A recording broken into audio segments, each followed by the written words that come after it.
ইবনে হারেসা নবীজির গায়ে সামনের থেকে পাথর আসে, জায়েদ সামনে গিয়া দাঁড়ায়। ডান দিক থেকে পাথর মারে, জায়েদ ডান দিকে গিয়া দাঁড়ায়। বাম দিক থেকে পাথর আসে, জায়েদ বাম দিকে গিয়া দাঁড়ায়। এক পর্যায়ে জায়েদ রাদিয়াল্লাহু তাআলা আনহু পাথরের আঘাতে আঘাতে তিনি জমিনের মধ্যে লুটে পড়লেন। এরপরে নবীজির গায়ে পাথর আসা শুরু করলো। নবীজিও পাথরের আঘাত সহ্য করতে না পেরে জমিনের মধ্যে লুটে পড়লেন। জায়েদ রাদিয়াল্লাহু তাআলা আনহুর হুশ আসার পরে নবীজিকে কোলের মধ্যে করে নিয়ে একটা খেজুর গাছের নিচে গিয়ে আশ্রয় নিলেন। জায়েদ রাদিয়াল্লাহু তাআলা আনহু নিজের আঙ্গুল দিয়ে হাত দিয়ে দিয়ে নবীজির গায়ের থেকে পাথরের কণাগুলো টেনে টেনে উঠাইতেছেন। নবীজি ডাক দিয়ে বললেন, জায়েদ তুমি কি করতেছো? বলে, ইয়া রাসূলুল্লাহ, ইয়া হাবিবাল্লাহ, এই তায়েফের যুবকেরা আপনাকে চিনে নাই গো নবী, ওরা আপনার পরিচয় পায় নাই, ওরা আপনার গায়ে পাথর নিক্ষেপ করেছে, পাথরের কণাগুলো আপনার শরীরের মধ্যে ঢুকে আছে, আমি ওই পাথরের কণাগুলো টেনে টেনে বের করতেছি। আল্লাহর নবী বললেন, জায়েদ তুমি তো পাথরের কণাগুলা বের করতেছো, কিন্তু আমি নবী মুহাম্মদুর রাসূলুল্লাহ সাল্লাল্লাহু আলাইহি ওয়াসাল্লাম বুঝতেছি আমার কলিজা পর্যন্ত ছিঁড়ে বের হইতেছে। ও আয়েশা, ওই দিনের পাথরের দাগ আমার পিঠের মধ্যে। কত কষ্ট করেছেন। এমনি এমনি ইসলাম এভাবে এত দূর পর্যন্ত আসে নাই, কথা বলেন ঠিক কিনা? ইসলামের জন্য সবাই কষ্ট করেছেন। এজন্যই তো আল্লাহ বলেন, ইন্নাল্লাযীনা ক্বালু রাব্বুনাল্লাহ, যারা স্বীকার করে নিবে আমার রব আল্লাহ, এই কথার উপরে যারা মজবুত হয়ে থাকবে, আল্লাহ রাব্বুল আলামিন বলেন তাদেরকে আমি ফেরেশতা দিয়ে সাহায্য করব। আল্লাহ অন্য আয়াতে বলেন, ওয়া আম্মা মান খাফা মাকামা রাব্বিহি ওয়া নাহান নাফসা আনিল হাওয়া ফা ইন্নাল জান্নাতা হিয়াল মাওয়া। কিয়ামতের ময়দানে আমার আদালতের মধ্যে দাঁড়ানো লাগবে, এই ভয়তে যারা 3.5 হাত বডিটাকে গুনাহ থেকে হেফাজত করে, আল্লাহ বলেন ফা ইন্নাল জান্নাতা হিয়াল মাওয়া, আল্লাহ বলেন তাদের জন্য জান্নাতুল মাওয়া রেডি করে রেখেছি। জোরে বলি। 2 নম্বরে এই কথার উপরে যারা মজবুত হয়ে আছে, যারা মজবুত হয়ে থাকবে, তাদেরকে ফেরেশতা দিয়া সাহায্য করবে। এ ওয়াদা কার? আল্লাহর। হাদিসের মধ্যে পয়গম্বরে আরবি সাল্লাল্লাহু আলাইহি ওয়াসাল্লাম বলেন, আহাব্বুল আমালি ইলাল্লাহি আদওয়ামুহা ওয়া ইন কাল্লা, আল্লাহর কাছে সবচেয়ে ওই আমল বেশি প্রিয় যেই আমলটা সব সময় করে, যদিও আমলটা ছোট। আমল অনেক ছোট, সব সময় করে, এই আমলের দাম আল্লাহর কাছে অনেক অনেক গুণ বেশি। আমল অনেক বড়, একদিন করলেন 10 দিন করলেন না, এই আমলের কোনো দাম নাই। আমল অনেক ছোট, কিন্তু সব সময় করার কারণে আল্লাহর কাছে এই আমলের দাম অনেক অনেক গুণ বেশি হয়ে যায়। নবীজি মেরাজে গেলেন, মেরাজ থেকে আয়েশা ডাক দিলেন, আইনা বেলাল, বেলাল কোথায়?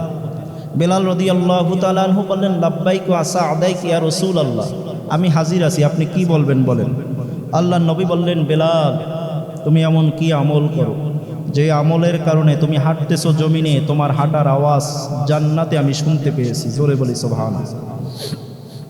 বেলাল রাদিয়াল্লাহু তাআলা আনহু বললেন, ইয়া রাসূলুল্লাহ, ইয়া হাবিবাল্লাহ, আপনার সাহাবা ইকরাম যেই আমল করে আমি বেলাল ওই একই আমল করি, তবে আমি একটু বাড়ায় আমল করি। কি আমল করি?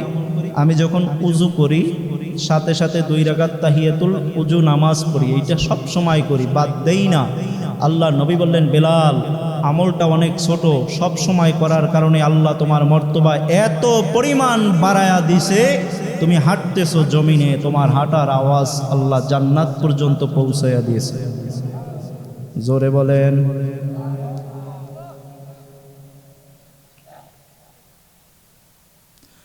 তো আমল অনেক ছোট, কিন্তু আমলটা যদি সব সময় করে তাহলে এর দাম আল্লাহর কাছে অনেক অনেক গুণ বেশি। প্রত্যেকটা আমল এক একটা দামি।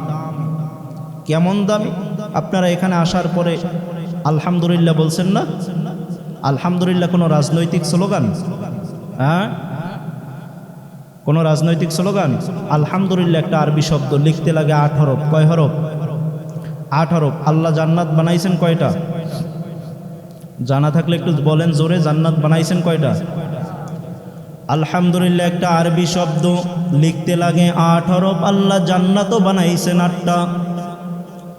ভারতীয় উপমহাদেশের প্রাচীনতম বিদ্যাপীঠ, প্রাচীনতম শিক্ষা প্রতিষ্ঠান দারুল উলুম দেওবন্দ। দারুল উলুম দেওবন্দের সাবেক মুহতামিম, বিশ্ববরেণ্য বক্তা, বিশ্ববরেণ্য কারি তৈয়ব সাহেব রহমাতুল্লাহি আলাইহি, তার বক্তৃতা সম্মিলিত একটি কিতাবের নাম খুতবাতে হাকিমুল ইসলাম। এই খুতবাতে হাকিমুল ইসলামের 3 নম্বর খণ্ডের মধ্যে একখানা হাদিস উল্লেখ করেছেন। একই হাদিসখানা মাওলানা জাকারিয়া সাহানপুরি রহমাতুল্লাহি আলাইহি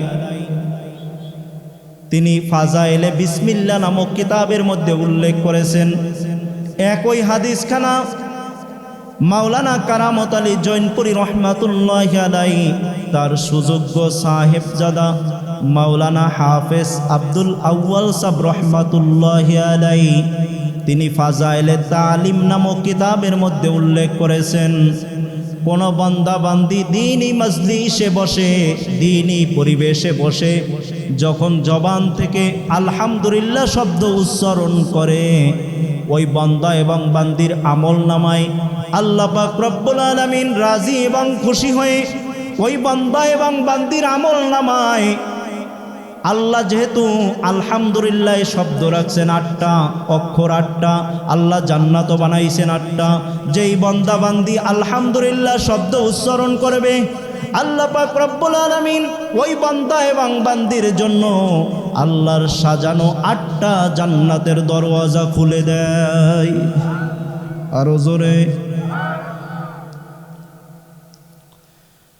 আলোচনায় আল্লাহ কি বললেন? ইন্নাল্লাযীনা ক্বালু রাব্বুনাল্লাহ, যারা স্বীকার করে নিয়েছো আমার রব আল্লাহ, এই কথার উপরে যারা মজবুত হয়ে থাকবে, আল্লাহ বলেন আমি তাদেরকে ফেরেশতা দিয়া সাহায্য করব। কি দিয়া সাহায্য করবে? জোরে বলেন, কি দিয়া সাহায্য করবে? আল্লাহ পারেনি? হ্যাঁ, বিশ্বাস হয়? ভারতের জমিনে সম্রাট আকবর, যিনি দ্বীনে এলাহি চালু করেছিল, যার নামের আগে আকবর বলতে এটা বাধ্য করেছিল, কিন্তু মুজাদ্দিদে আল-ফেসানি রহমাতুল্লাহি আলাইহি আকবর বলতে রাজি না। আকবর কে? জোরে বলেন, আল্লাহু আকবর। আল্লাহ সবার বড়। কথা বলেন ঠিক কিনা? মুজাদ্দিদে আল-ফেসানি রহমাতুল্লাহি আলাইহি আকবর বলতে রাজি না।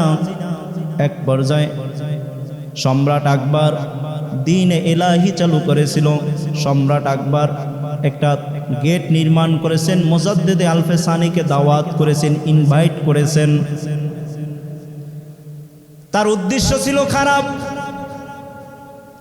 যে একটা গেট এত নিচু করে বানাইছে, মুজাদ্দিদে আল-ফেসানি যদি গেট দিয়ে ঢুকতে যায়, ঢোকার সময় যেন একটা সিজদা হয়ে যায়, আর ওই সিজদাটাই আকবর বুঝে নেবে যে তাকে মুজাদ্দিদে আল-ফেসানি রহমাতুল্লাহি আলাইহি সিজদা দিয়েছে। মগা সম্রাট আকবর বুঝে না যে মুজাদ্দিদে আল-ফেসানির সাথে আর আমার আল্লাহর সাথে একটা তারবিহীন কানেকশন আছে। কথা বলেন ঠিক কিনা? মুজাদ্দিদে আল-ফেসানি রহমাতুল্লাহি আলাইহি ভক্তবৃন্দ যারা আছে তারা এসে বলল, হুজুর আপনি কি দাওয়াতে যাবেন না, অ্যাটেন্ড করবেন না? বলে হ্যাঁ দাওয়াতে যাব, অবশ্যই যাব, তবে গেট দিয়ে তোমাদের ঢোকার দরকার নাই, গেট দিয়ে আমি ঢুকবো। আল্লাহর কি কুদরত! মুজাদ্দিদে আল-ফেসানি রহমাতুল্লাহি আলাইহি মাথাটা আগে না দিয়া পাও দুখানা আগে ঢুকাইয়া দিছে। খবরটা বাদশার দরবারে চলে গেল। বাদশা নামদার মুজাদ্দিদে আল-ফেসানি রহমাতুল্লাহি আলাইহি আপনাকে বাদশা বলে স্বীকার করে না, আপনাকে বড় মানে না। চিঠি পাঠাইল, যাও সৈন্য সামন্ত পাঠাইয়া দিল, যাও মুজাদ্দিদে আল-ফেসানিকে ধরে নিয়ে আসো। ধরে নিয়ে আসা হলো, জেলখানায় ঢুকাইয়া দিল।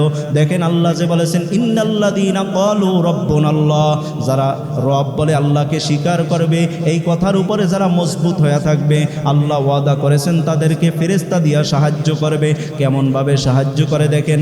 মুজাদ্দিদে আল-ফেসানি রহমাতুল্লাহি আলাইহি ভিতরে ঢুকলেন, জেলখানায় ঢুকাইয়া দেওয়া হলো তাকে। জেলখানায় জেলখানায় ঢুকাইয়া দিয়া এইবার মুজাদ্দেদে আলফেসানি রহমাতুল্লাহি আলাইহি কিছু তার ভক্তবৃন্দদেরকে নিয়ে জেলখানায় তালিম শুরু করে দিলেন। জোরে বলি সুবহানাল্লাহ। 3 মাস পরে সম্রাট আকবর জেলখানা পরিদর্শন করার জন্য যায়। গিয়া দেখে জেলখানার প্রধান মেইন গেট খোলা রয়েছে। জেলারকে বললেন, তোমার চাকরি নট কেন? জেলখানার মেইন গেট কি খোলা থাকে নাকি? কয়েদি একজনও ভিতরে আছে নাকি? বলে, সম্রাট আকবর বাদশাহ, আপনার দরবারে একটা লিস্ট আছে, কয়েদি কয়জন আছে তার একটা লিস্ট আছে। বলে, হ্যাঁ অবশ্যই আছে। বলে, আমার কাছেও একটা লিস্ট আছে।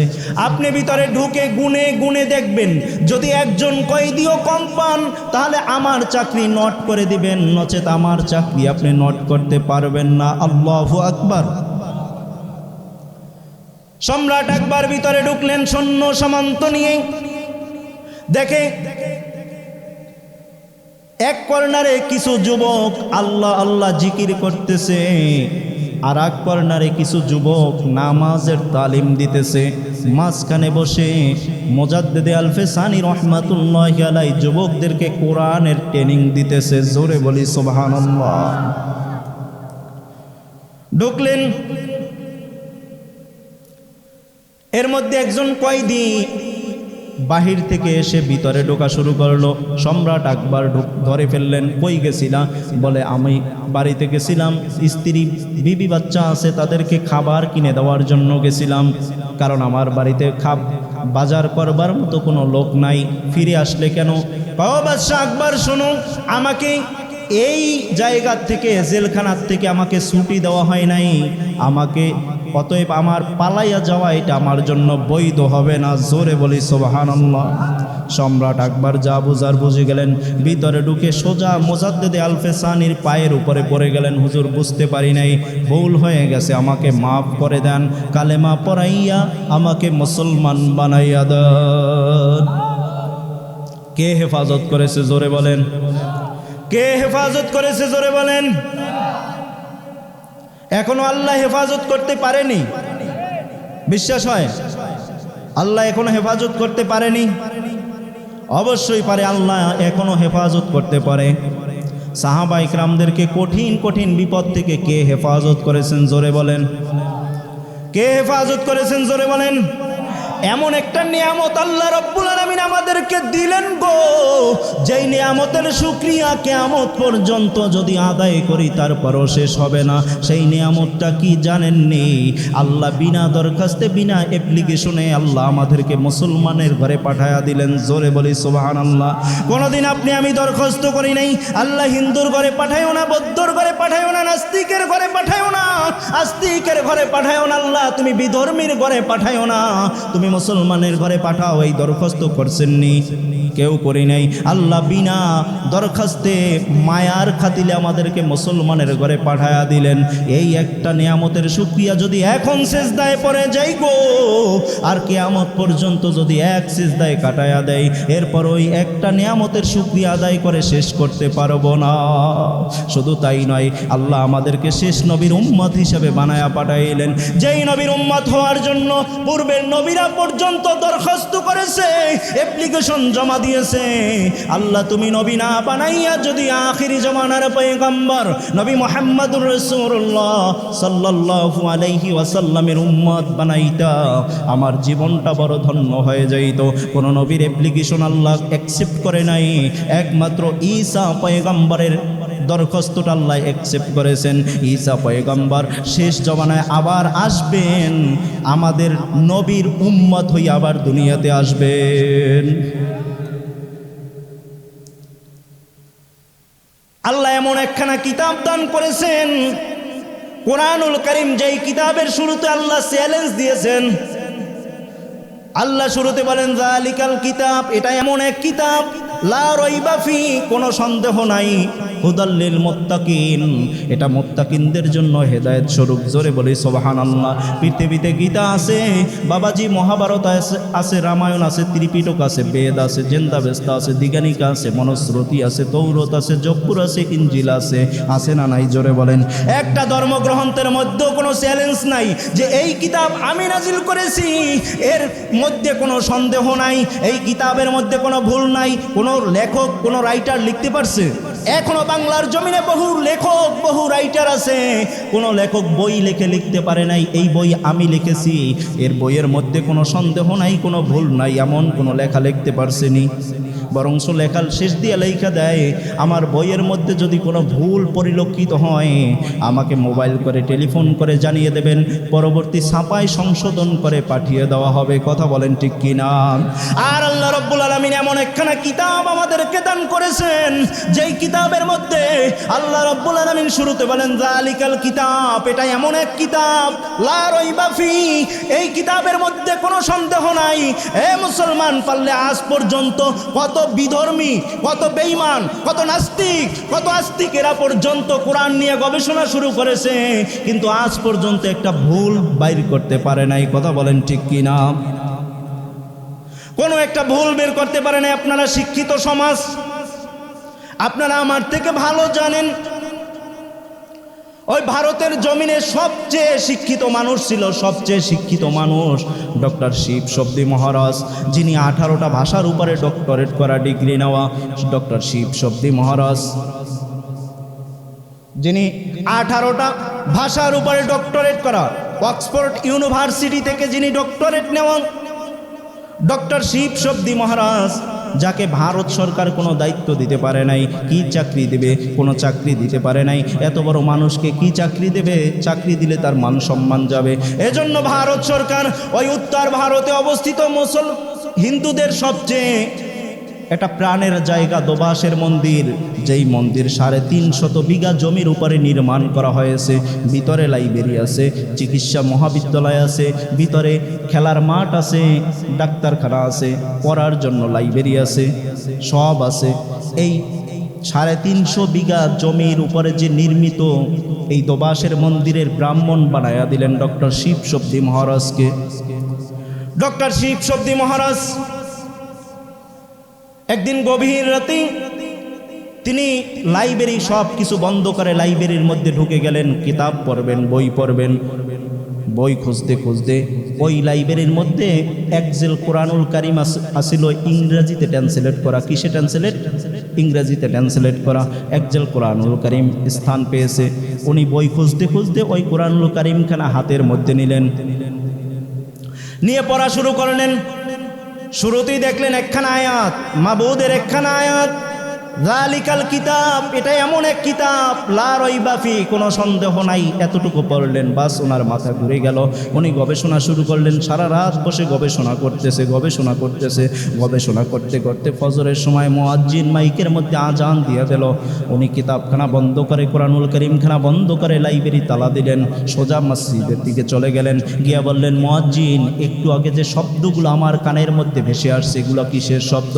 মুয়াজ্জিন ডাক দিয়ে বলতেছে, ও ডক্টর শিব শব্দী মহারাজ, এইগুলা আমরা মুসলমানদেরকে নামাজের দাওয়াত দিয়েছি। জোরে বলি সুবহানাল্লাহ। কিসের দাওয়াত?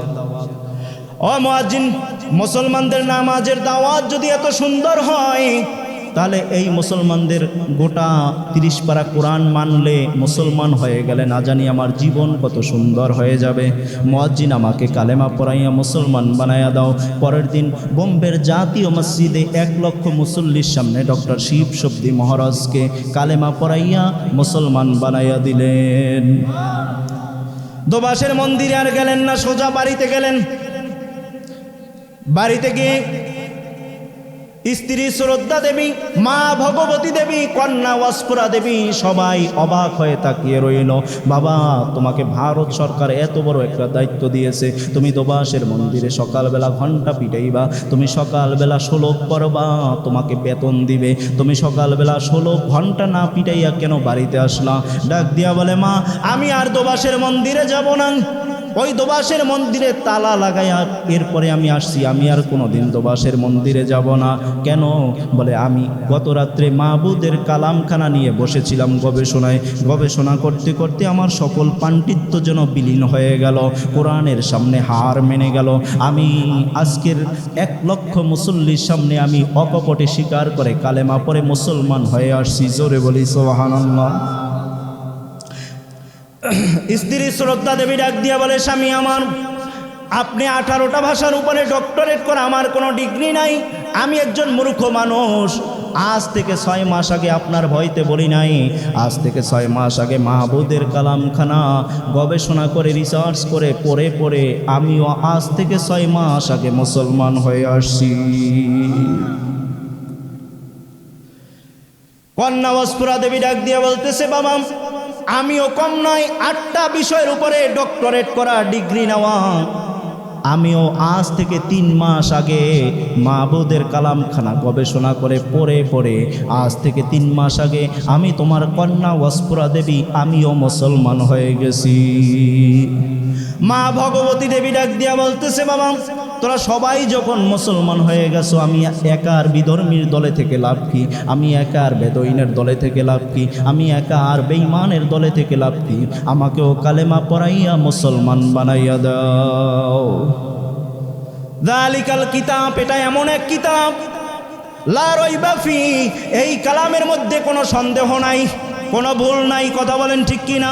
বেঈমানরা পর্যন্ত এই কালাম রিসার্চ করে মুসলমান হয়ে গেছে, আর আজকের মুসলমানের বাচ্চাদেরকে বুঝাইতে পারি না। কথা বলেন ঠিক কিনা?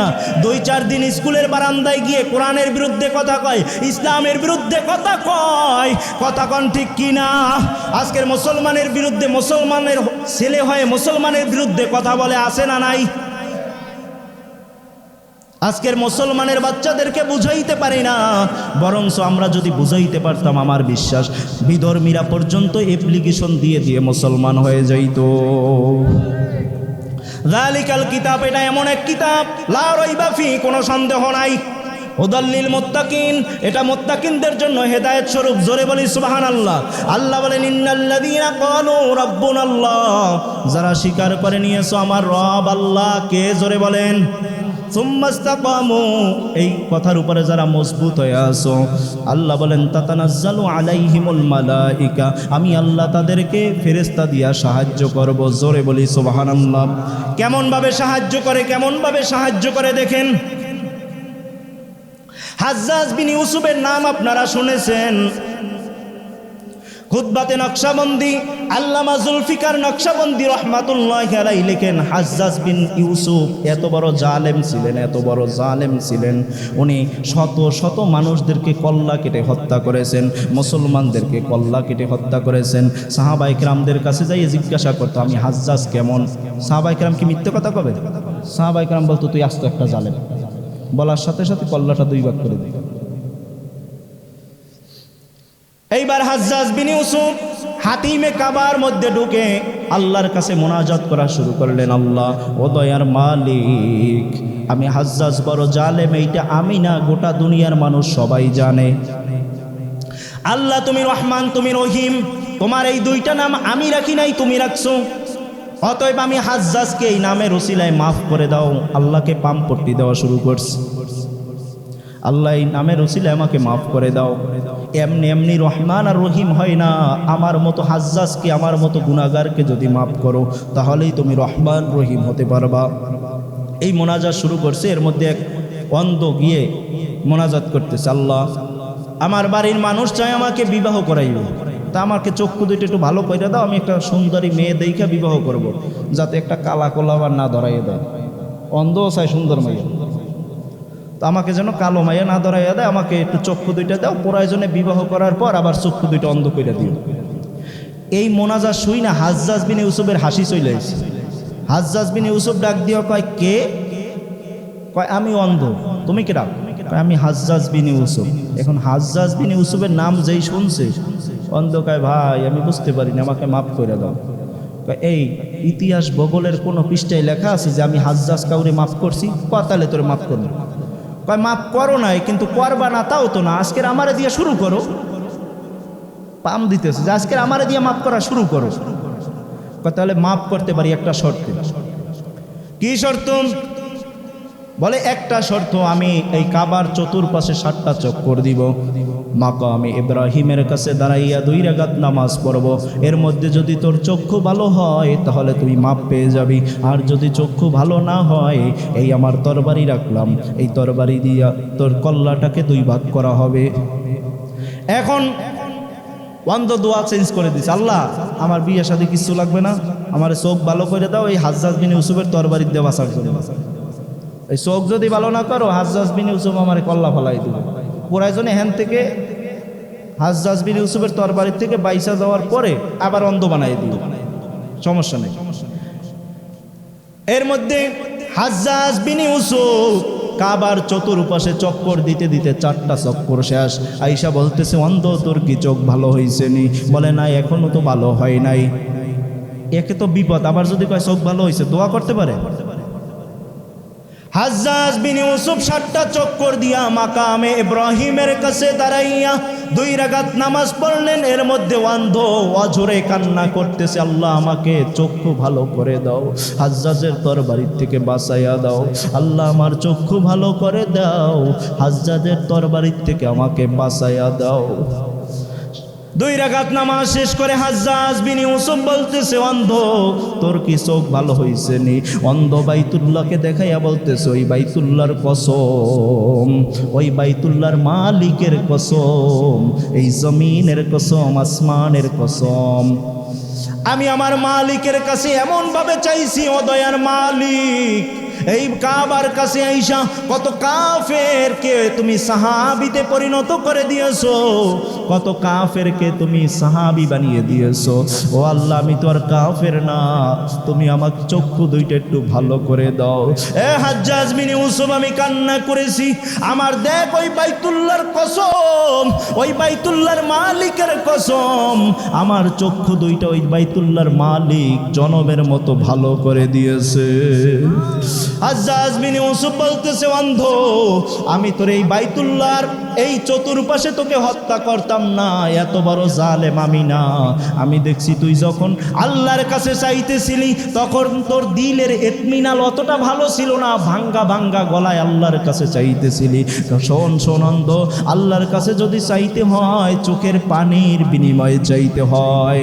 যখন আমি তোকে তরবারির ভয় দেখিয়েছি তখন আমি তাকিয়ে তাকিয়ে দেখেছি তোর 2 চোখ বেয়ে বেয়ে পানি পড়তেছিল, তোর দিলের ইতমিনাল এত পরিমাণ বেড়ে গিয়েছিল যে তোর চোখ থেকে অঝরে পানি পড়তেছিল।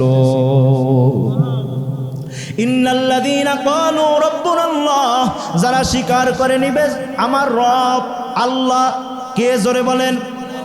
যারা স্বীকার করে নিবে আমার রব আল্লাহ, সুম্মাস্তাকামু, এই কথার উপরে যারা মজবুত হয়ে থাকবে তাদেরকে আল্লাহ রব্বুল আলামিন ফেরেশতা দিয়া সাহায্য করবে। সাহায্য করছেনই, জোরে বলেন সাহায্য করছেনই, জোরে বলেন।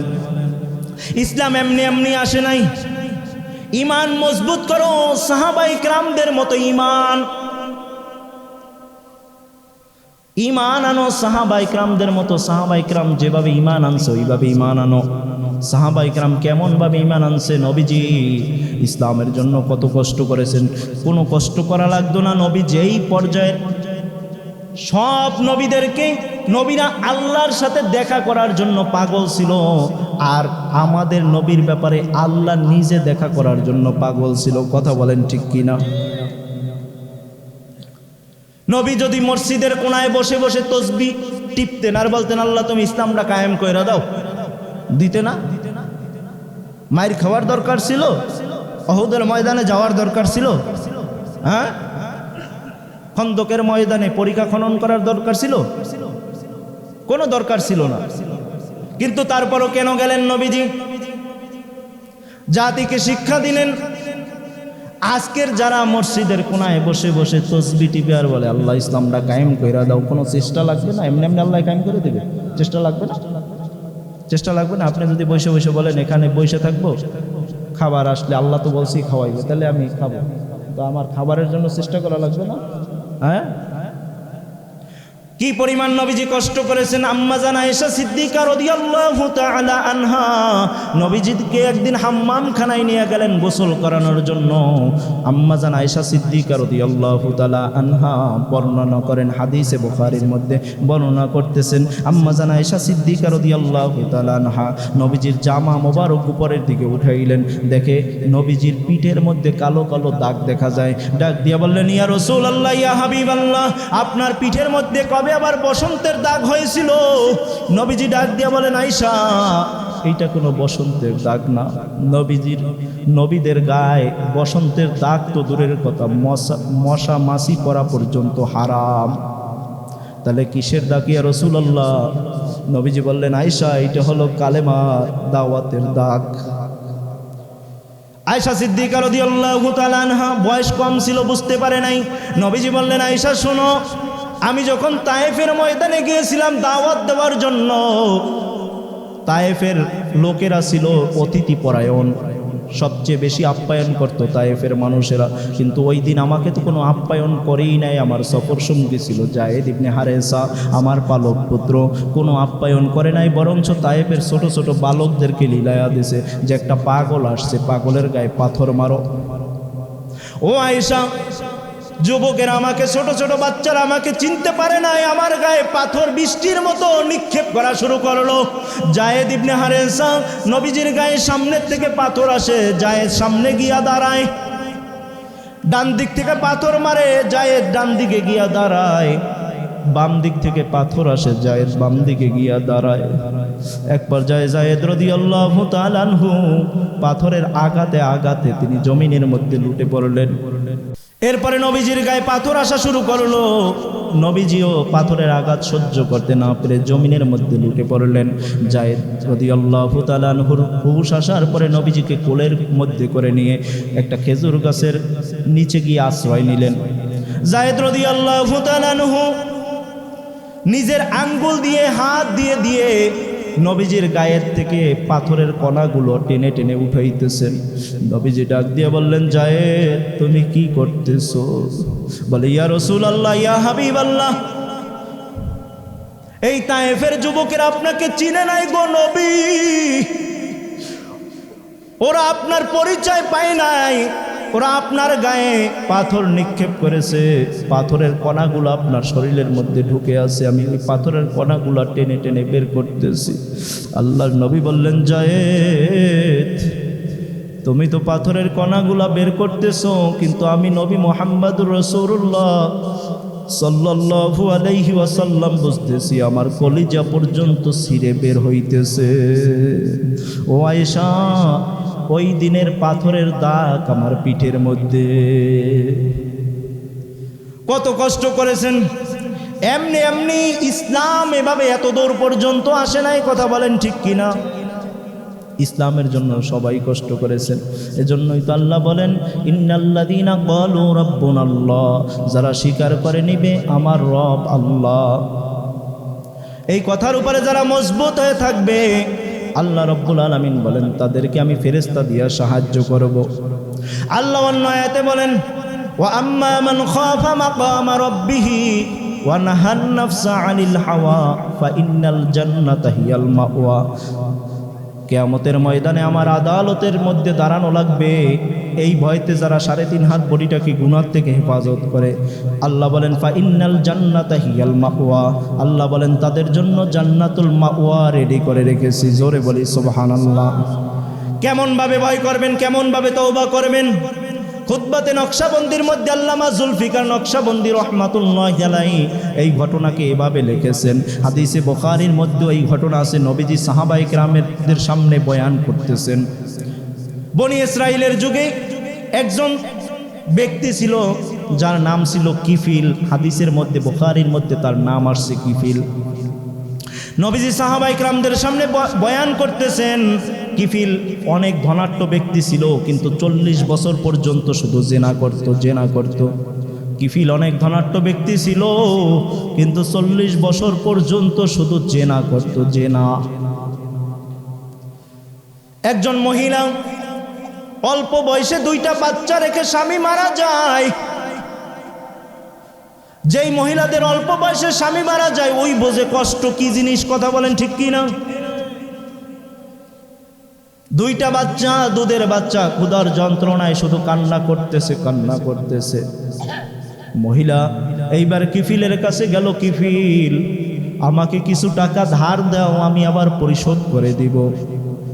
কিন্তু না, কিফিল ধার দিতে রাজি না। বলে না, তুমি আমার কাছে তোমার শরীরটা বিলীন করে দাও, আমি তোমাকে 500 টাকা এমনিই দিয়ে দেবো। জোরে বলি নাউজুবিল্লাহ। কিফিলের তো 40 বছর পর্যন্ত শুধু জেনা করার অভ্যাস, জেনা করার অভ্যাস। কিন্তু মহিলা বলে না না কিফিল, আমি আমার এই পবিত্র শরীরটা তোমার কাছে অপবিত্র করতে পারবো না, কারণ আমার আল্লাহ রব্বুল আলামিন বলেছেন ওয়া আম্মা মান খাফা মাকামা রাব্বিহি ওয়া নাহান নাফসা আনিল হাওয়া ফা ইন্নাল জান্নাতা হিয়াল মাওয়া। যারা পবিত্র শরীর নিয়ে যারা আমার আদালতে দাঁড়ানো লাগবে এই ভয়তে, যারা 3.5 হাত বডিটাকে গুনাহ থেকে হেফাজত করবে, আল্লাহ বলেন ফা ইন্নাল জান্নাতা হিয়াল মাওয়া, তাদের জন্য জান্নাতুল মাওয়া আমি রেডি করে রেখেছি। না না কিফিল, আমি আমার পবিত্র শরীর অপবিত্র করতে পারবো না। কয় যাও যাও বলে চলে গেলাম। বাড়িতে গিয়ে আবার দুধের বাচ্চাগুলা মা মা বলে চিৎকার করে আর বলে মা খানা দাও গো, ও মা সহ্য করতে পারি না গো মা, তুমি খানা দাও। সন্তান যদি মা বাবার কাছে খানা চায়, দুনিয়ার এমন কোনো মা বাবা নাই যে খানা না দিয়ে পারে, কথা বলেন ঠিক কিনা? আবার কিফিলের কাছে চলে গেল। কিফিল নিষ্ঠুর হইস না বাবাজি, হাদিসে বুখারীর ঘটনা শুনাইতেছি। খুতবাতে নকশবন্দির মধ্যে আল্লামা জুলফিকার নকশবন্দি রহমাতুল্লাহি আলাইহি এই ঘটনা লিখেছেন। ও কিফিল নিষ্ঠুর হইস না। যুবক ভাইরা তোমাদেরকেও বলি, তুমি যেই গুনাহ করেছো বালিশের সাথে মাথা দিয়া চিন্তা করিও, তোমার গুনার খবর তুমি জানো। কোন দিন মরণের কোনো গ্যারান্টি নাই গো, মরার আগে তওবা করে এরপরে মাওলার কবরে যাইও। কিফিল নিষ্ঠুর হইস না। কিফিল আবারও বলতেছে তোমার শরীরটা দাও, আমি এমনি তোমাদেরকে 500 টাকা দিয়ে দেব, তোমার আর ফেরত দিতে হবে না। মহিলা না না বাড়িতে চলে গেল। এইবার গিয়া দেখতেছে বাচ্চা দুইটা ক্ষুধার যন্ত্রণায় ছটফট করতেছে, মনে হয় যেন এখনই মারা যাবে। এইবার মহিলা উপায় না পেয়ে কিফিলের দরবারে আবার গেল, গিয়া বলতেছে কিফিল আমি তোর প্রস্তাবে রাজি আছি। এইবার কিফিল হাদিসে বুখারীর মধ্যে লেখে, কিফিল সমস্ত জেনার প্রস্তুতি কমপ্লিট। কিফিল মহিলার উপরে উঠে বসলো। মহিলার চোখ দিয়া দর দর করে পানি পড়তেছে। কিফিল বলতেছে বোন, আমি তোমাকে জোর করি নাই, তুমি কেন কান্না করতেছো? বলে কিফিল এই ঘরের মধ্যেই অপকর্ম কি কেউ দেখবে না? বলে না দেখবে না, কেউ তো নাই, ঘর বন্ধ। বলে কিফিল তুই একটু তাকাইয়া দেখ, আমার মাওলার চৌকো কি বন্ধ, আমার মাওলাই কি দেখে না? আমার মাওলাই তো বলছে ওয়া আম্মা মান খাফা মাকামা রাব্বিহি ওয়া নাহান নাফসা আনিল হাওয়া ফা ইন্নাল জান্নাতা হিয়াল মাওয়া। ও কিফিল মাওলার ভয় কি তোর মধ্যে একটুও নাই? ও কিফিল তাকাইয়া দেখ, আমি তো দেখতেছি আমার মাওলায় আমার দিকে তাকাইয়া আছে। আমার এই পবিত্র শরীর নিয়ে আমি কিয়ামতের ময়দানে আল্লাহর দরবারে হাজির হব, কিন্তু আজকে তোর কারণে আমার পবিত্র শরীর অপবিত্র হয়ে যাইতেছে। কিফিলের মধ্যে একটু ভয় ঢুকে গেল। কিফিল বলল বোন যাও যাও, আমি তোমার শরীরটাকে অপবিত্র করব না, আমিও তওবা করলাম, আমি তোমাকে 500 টাকা এমনি দিয়ে দিলাম, যত লাগে দিয়া দিলাম, ফেরত দিতে হবে না। মহিলা বাড়িতে চলে আসলো। কিফিল ওই রাত্রি মারা যায়। হাদিসে বুখারীর মধ্যে লেখে, সবাই যখন সকালবেলা শুনতে পায় কিফিল মারা গেছে, সবাই যখন শুনতে পায় কিফিল মারা গেছে, সবাই বলে ভালোই হয়েছে, একটা লোক বদমাইশ লোক দুনিয়ার থেকে বিদায় হয়ে চলে গেছে, ভালোই হয়েছে। সবাই এক নজর দেখার জন্য যায়। হাদিসে বুখারীর মধ্যে লেখা, গিয়া দেখে কিফিলের ঘরের দরওয়াজার সামনে আল্লাহর কুদরতি ভাবে লেখা কদ গফারাল্লাহু লিল কিফিল, আল্লাহ কিফিলকে মাফ করে দিয়েছে।